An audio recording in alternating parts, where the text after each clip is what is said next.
Salam alaikum wa rahmatullahi ta'ala wa barakatuh. Alors, j'étais en train de prendre mon petit déjeuner. L'algorithme TikTok m'a proposé une vidéo de Mourad Aissaoui. Alors, en regardant un peu dans son profil, j'ai vu que, alors je sais pas si c'est le meilleur, vous me direz, mais c'est une des personnes coranistes qui est le plus en vogue sur TikTok. Alors, j'ai analysé la vidéo que m'a proposé l'algorithme aujourd'hui et je suis tombé sur ça. Donc, dans sa vidéo, il explique qu'il y a trois approches pour accéder au Coran. Il y a une approche qui est pour tout le monde. Il y a une approche qui nécessite de faire un effort de méditation, très bien. Écoutez la troisième partie, et c'est sur ça que je vais répondre, Inch'Allah. Il y a aussi dans le Coran une deuxième partie de texte sujet à des interprétations complexes, subtiles, nuancées, des versets équivoques.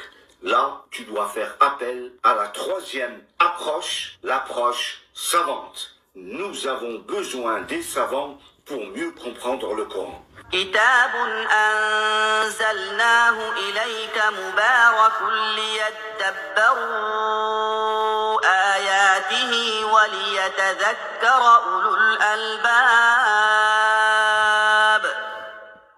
Et lorsque je parle des savants, Quel je savant? parle des savants qui ont une profonde connaissance des matières religieuses, qui ont une profonde connaissance de leur contexte, leur temps. Ils sont à la page dans les découvertes scientifiques. Ils sont à la page dans la physique quantique. Ils sont à la page dans la géographie, à la page en histoire, à la page en psychologie, en sociologie. Un vrai savant, il est savant dans l'islam, dans les sciences religieuses, et il est savant aussi de son temps, de son contexte. Je ne parle pas des savants perroquets qui te ramènent ce qu'a dit Qurtubi il y a des siècles ou Tabari ce qu'il a dit il y a des siècles. On s'en... Alors, bon, il dit qu'il s'en manque, ok, très bien. Alors, moi, je vais faire une proposition, ok? Donc, il dit, les vrais savants, c'est des savants qui, à la fois, sont des gens qui sont, mashallah, ils sont raffermis dans la religion, dans les sciences religieuses, mais aussi qui connaissent leur contexte. Subhanallah, la psychologie, donc il parle de quoi? Physique, quantique, il parle de géographie, histoire, etc. Alors, moi, je vais vous faire une proposition et vous allez me dire qu'est-ce que vous en pensez. Cheikh Saïd Al-Kamali, ce n'est pas seulement un savant musulman, mais c'est aussi un prof universitaire et il enseigne des matières. Alors, je vais vous montrer. On va y aller, Inch'Allah. Okay? Preuve à la pluie, comme ça, vous n'allez pas me dire. Mais on n'est pas sûr. Alors, on va traduire ça. On va mettre ça. Hop, on va enlever la version ordinateur. Et on va traduire pour faciliter à tout le monde. Regardez. Donc là, actuellement, regardez ici. Puis a obtenu une maîtrise de gestion et administration des entreprises touristiques de l'Institut supérieur international du tourisme de Tanger. Une maîtrise. Donc il a une maîtrise, un doctorat. Ok, très bien. Ici, quand on regarde un peu plus loin, on voit qu'actuellement il est professeur universitaire à l'université Mohammed V de Rabat. Et il est aussi prof, vous voyez, c'est écrit en plein milieu, hein, la grammaire et les principes de la littérature. À côté de tout ce qui est les sciences religieuses. Je vous montre un autre savant. Bismillah. Alors, Yassine Al-Omari, prof universitaire de communication. Ok? À l'université. Hein. Cheikh El-Boukili. Cheikh El-Boukili, il est sur TikTok d'ailleurs.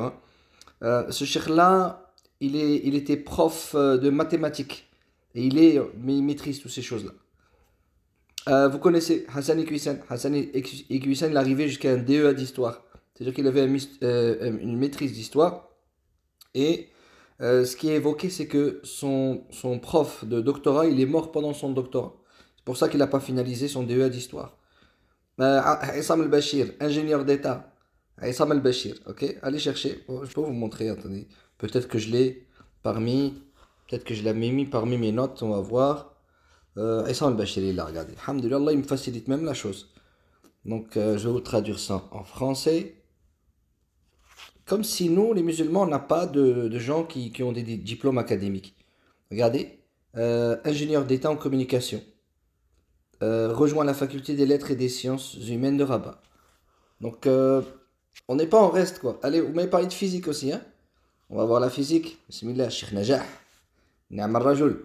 Un homme extraordinaire. J'ai eu l'occasion de côtoyer cet homme. Alors moi, je vous dis juste ce qui me passe par la tête. J'ai pu préparer là en 2-3 minutes.